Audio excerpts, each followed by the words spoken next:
so many of them, they take more than half the cost Yes. of fuel in this country. Yes. Yes. Now, why can't the members of parliament, through their committee, the finance committee or the budget committee, say, now, look, we are getting this 16% VAT, Yes. Yes. but why can't we drop some of these levies inside this end product? But Brian, there's also an issue that, and we do know how these committees are formed. I mean, the majority would form the budget committee. That's essentially how the government goes in. So it's easier then for us to say that if you really want to run this government, just have the majority of numbers in the National House. I mean, there are particular committees where the minority essentially forms that particular committee, but we do know that the head of the budget committee in the House has come from the majority side. So it's easier then for the powers be, and here I'm talking about the president, to say, you see, my party has already made you the chair of the budget committee, so this is exactly what I want you to influence in that particular committee.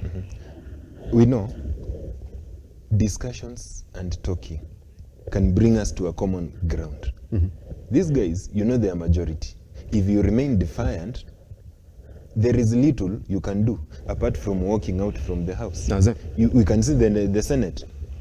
Every day there is something to vote on the Senate. You see walking out, including electing the speaker. You see them walking out, debating an issue, walking out.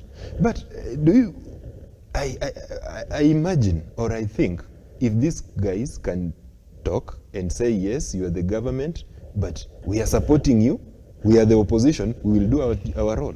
But why can't why can't we have a talk? Why can't we discuss? Why can't we do this?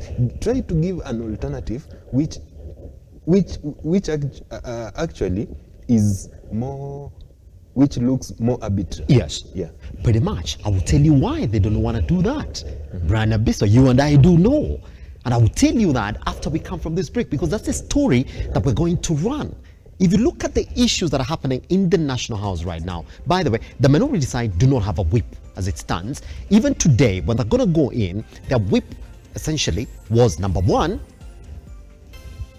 given a suspension from the National House, and now she says she's not feeling okay because she got injured in the National House during the skirmishes that happened last week. As it stands, the National House Speaker does not know exactly what to do. The minority side is saying, well, we don't have to participate in any business because we don't even have a whip. We do not know what side to take on these particular issues. But it doesn't end there, because that man has been blamed. And I'll be seeking your opinion once we come back, because as we start this morning, indeed, Sabina Chege and Kanini Kega have been told, you are not going to pull out of the Azimio coalition. And number two, you cannot have any other meeting, any other delegates meeting until this particular issue is resolved. And you remember what the registrar of political parties said, is that I agree, whatever the delegate meeting that was led by President Uhuru Kenyatta said, I'm just waiting for proper paperwork to land on my desk. Then I'm going to rubber stamp whatever it is that they said. Once we come back, I'm basically saying, well, why can they talk and say you're the government and we do agree? But then how can they talk when they know very well that the man up there who can enable that is not essentially clean? Once we come back right here on The Morning Drift, my name is Simba Elijah Charles Kiage.